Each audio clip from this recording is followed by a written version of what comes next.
महाराज जी ने बताया कि तीर्थ व्रतों का मनुष्य के जीवन में बड़ा ही महत्व होता है। नीमसार एक ऐसा तीर्थ स्थान है जहाँ पर जाने से संसार जगत के जितने भी तीर्थ हैं उनका पूर्णतः फल मिल जाता है। आज की कहानी इसी पर आधारित है कि देवराज इंद्र को बहुत ही अभिमान था। वो हमेशा ये सोचा करते थे कि जिस तरह से सभी देवी देवताओं की पूजा होती है, उन्हें यज्ञ में आहुति दी जाती है, उसी तरह से मेरा भी सम्मान हो, मेरी उपासना हो और मुझे भी यज्ञ में आहुति दी जाए। देवगुरु बृहस्पति का लोग इतना सम्मान करते हैं लेकिन मेरा नहीं करते हैं। उसी समय देवगुरु बृहस्पति जब वहाँ पर पहुँचते हैं तो इंद्र ने उनका सम्मान नहीं किया। इस बात को जान करके देवगुरु बृहस्पति वहाँ से चले आते हैं। इस बात का पता जब असुरों को चलता है तो उन्होंने इंद्र के ऊपर आक्रमण कर दिया कि ये अच्छा समय है इंद्रलोक को प्राप्त करने का।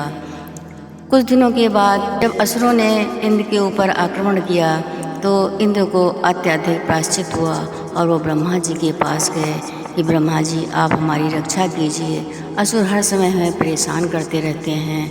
ब्रह्मा जी ने कहा देखो तुम त्वष्टा ऋषि के जो पुत्र विश्वरूप हैं उनसे संबंध स्थापित कर लो, वो तुम्हारी मदद कर सकते हैं। इसलिए इंद्र ने त्वष्टा ऋषि के पुत्र से संबंध स्थापित किया। त्वष्टा ऋषि के पुत्र के पास अत्यधिक शक्तियाँ थीं तो वो अपनी आधी शक्तियों को असुरों को दे देते थे और आधी शक्तियाँ इंद्र को दे देते थे, जिससे इंद्र को विजय नहीं मिल पा रही थी। इंद्र अत्यधिक क्रोधित हुए और उन्होंने क्रोध में आकर के त्वष्टा ऋषि के पुत्र का वध कर दिया। वध कर जाने के बाद त्वष्टा ऋषि को जब इस बात का पता चला तो बहुत अधिक क्रोधित हुए, क्योंकि उनके पास अपार शक्तियाँ थीं। तो उन्होंने वत्तासुर को उत्पन्न किया। वत्तासुर के उत्पन्न हो जाने के बाद में इंद्र को अत्यधिक चिंता हुई और वो फिर ब्रह्मा जी के पास गए कि इस तरह से तो इंद्रलोक पर पूर्णतः असुरों का राज्य हो जाएगा। ब्रह्मा जी ने कहा इसकी बचत का सिर्फ एक ही रास्ता है कि तुम यहाँ पर दधीच ऋषि जो है नीमसार में उपासना कर रहे हैं तो उनके पास जाओगे तो उनकी हड्डियों से जो ब्रज बनेगा उसी से वत्तासुर का वध हो सकता है, क्योंकि त्वष्टा ऋषि के पास इतनी शक्तियाँ हैं कि जो उन्होंने वत्तासुर का जन्म दिया है उसे तुम समाप्त नहीं कर सकते हो। इसलिए तुम्हें ऋषि के पास जाना अनिवार्य है। इसलिए इंद्र तुरंत दधीच ऋषि के पास गए और कहा ऋषिवर मेरी मदद कीजिए। तब दधीच ऋषि ने पूछा मैं तुम्हारी किस प्रकार से मदद कर सकता हूँ। कहने लगे मुझे आपकी हड्डियाँ चाहिए जिससे ब्रज बना करके मैं वत्तासुर का वध कर सकूँ।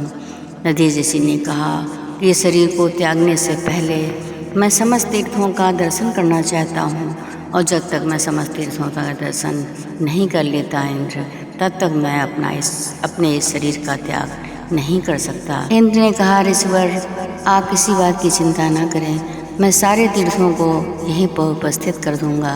इसके बाद इंद्र ने सारे तीर्थों को नीमसार में ही बुला लिया। सारे तीर्थों का दर्शन करने के बाद ऋषि दधीच ने अपने शरीर का त्याग कर दिया।